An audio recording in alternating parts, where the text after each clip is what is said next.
16 กรกฎาคม ปี 1962 ชายหนุ่มวัย 23 ปี ถอดนาฬิกาออกจากข้อมือก่อนจะปีนลงไปในถ้ำลึก 114 เมตรในเทือกเขาแอลป์ทางตอนใต้ของฝรั่งเศส เขาตัดขาดจากโลกภายนอกโดยสิ้นเชิง ไม่มีแสงอาทิตย์ ไม่มีนาฬิกา ไม่มีปฏิทิน มีแต่เพียงความมืดสนิทและทานน้ำแข็งเป็นเพื่อน การทดลองที่แสนโดดเดี่ยวครั้งนี้ได้นำไปสู่การค้นพบที่เปลี่ยนแปลงวงการวิทยาศาสตร์และมีอิทธิพลต่อการสำรวจอวกาศมาจนถึงปัจจุบัน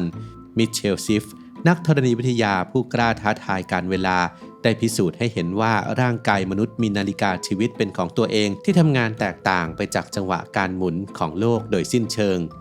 ติดตามเรื่องราวอันน่าทึ่งของการทดลองที่ท้าทายขีดจำกัดของมนุษย์ในอับดุลไฮทูบตอนมิเชลชิฟกับการทดลองสุดอันตราย205วันในถ้ำมืดกันครับ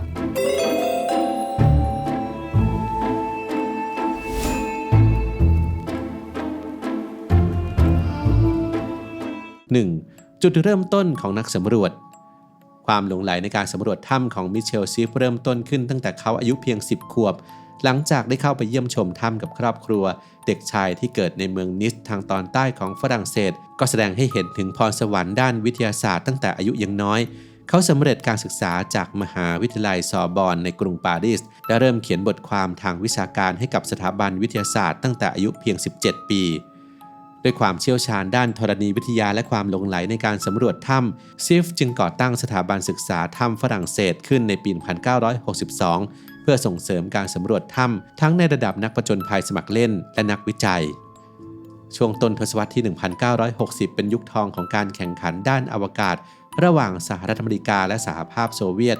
ซิฟหลงใหลเรื่องราวของนักบินอวกาศโดยเฉพาะจอห์นเกรนและยูริกาการินเขาสังเกตเห็นว่านักบินอวกาศมักประสบปัญหาการสูญเสียการรับรู้เวลาเมื่อกลับสู่โลกนี่คือจุดเริ่มต้นที่ทำให้เขาสนใจศึกษาผลกระทบของการแยกตัวจากสังคมที่มีต่อร่างกายมนุษย์และนำไปสู่การทดลองครั้งประวัติศาสตร์ในปี 1962 ความสนใจในการสำรวจถ้ำผสานกับแรงบันดาลใจในการแข่งขันด้านอวกาศทำให้ซิฟคิดค้นการทดลองที่ไม่เคยมีใครทำมาก่อนนั่นก็คือการใช้ตัวเองเป็นหนูทดลองด้วยการอาศัยอยู่ในถ้ำลึกโดยปราศจากการรับรู้เวลาจากโลกภายนอกเพื่อศึกษาว่าร่างกายมนุษย์จะทำงานอย่างไรเมื่อไม่มีตัวบอกเวลาตามธรรมชาติอย่างดวงอาทิตย์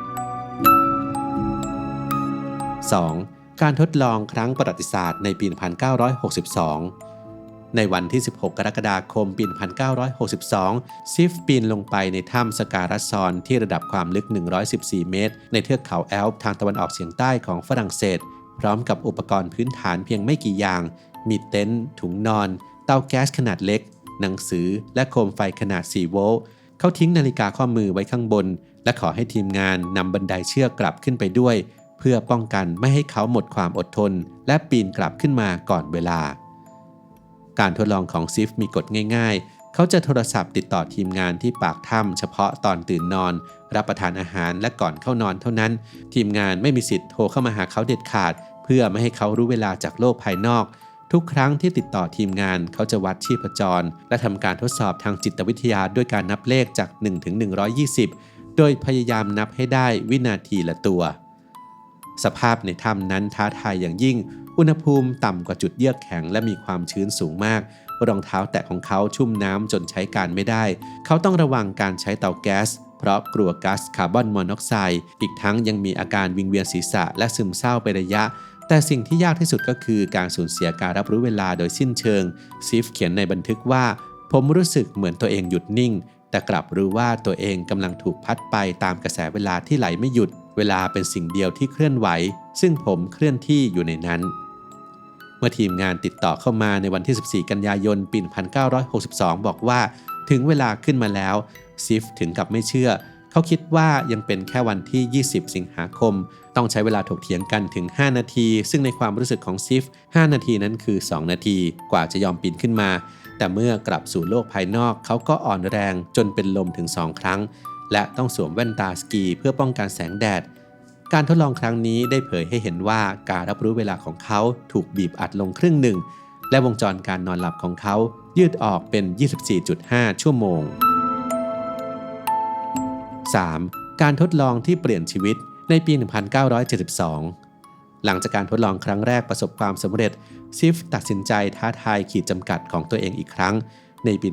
1972 คราวนี้เขาเลือกถ้ำมิดไนท์ใกล้กับเมืองเดลริโอรัฐเท็กซัสเป็นสถานที่ทดลองโดยได้รับการสนับสนุนจากนาซาและกระทรวงกลาโหมฝรั่งเศส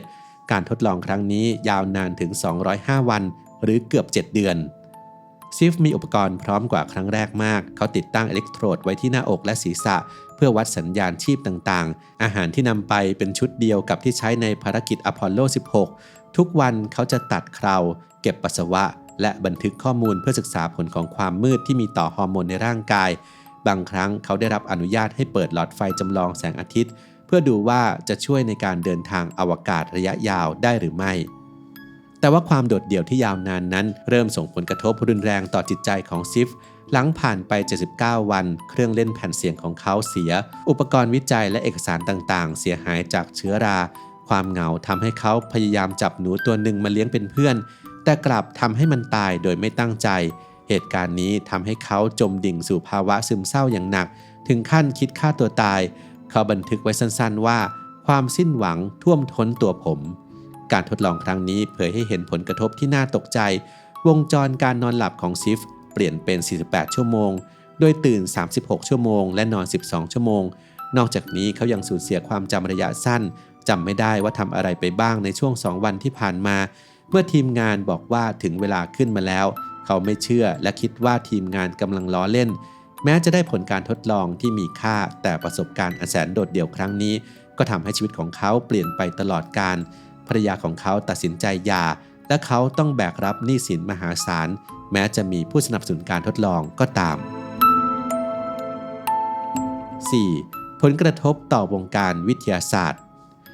โดยไม่ได้ตั้งใจการทดลองของซิฟได้ให้กำเนิดศาสตร์ใหม่ที่เรียกว่าโครโนไบโอโลจีหรือการศึกษาความสัมพันธ์ระหว่างร่างกายมนุษย์กับเวลา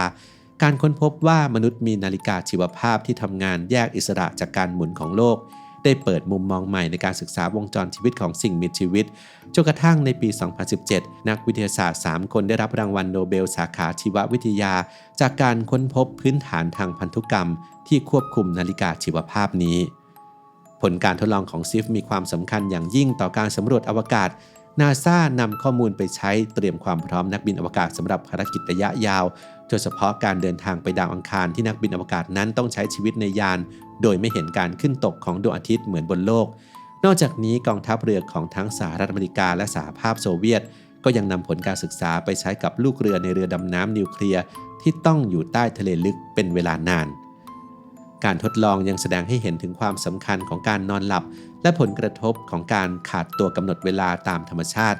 ข้อค้นพบนี้นำไปสู่การศึกษาเรื่องของการนอนหลับอย่างกว้างขวาง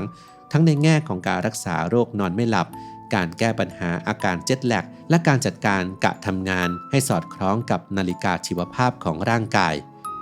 ที่สำคัญที่สุดการทดลองของซิฟนั้นได้เน้นย้ำถึงความสำคัญของการมีปฏิสัมพันธ์กับผู้อื่นผลกระทบทางจิตวิทยาที่เขาประสบในการทดลองครั้งที่ 2ได้นำไปสู่การศึกษาเรื่องผลของความโดดเดี่ยวที่มีต่อสุขภาพจิตและการพัฒนาวิธีดูแลจิตใจของผู้ที่ต้องทำงานในสภาวะแยกตัวจากสังคมเช่นนักบินอวกาศนักวิจัยในขั้วโลกหรือลูกเรือดำน้ำ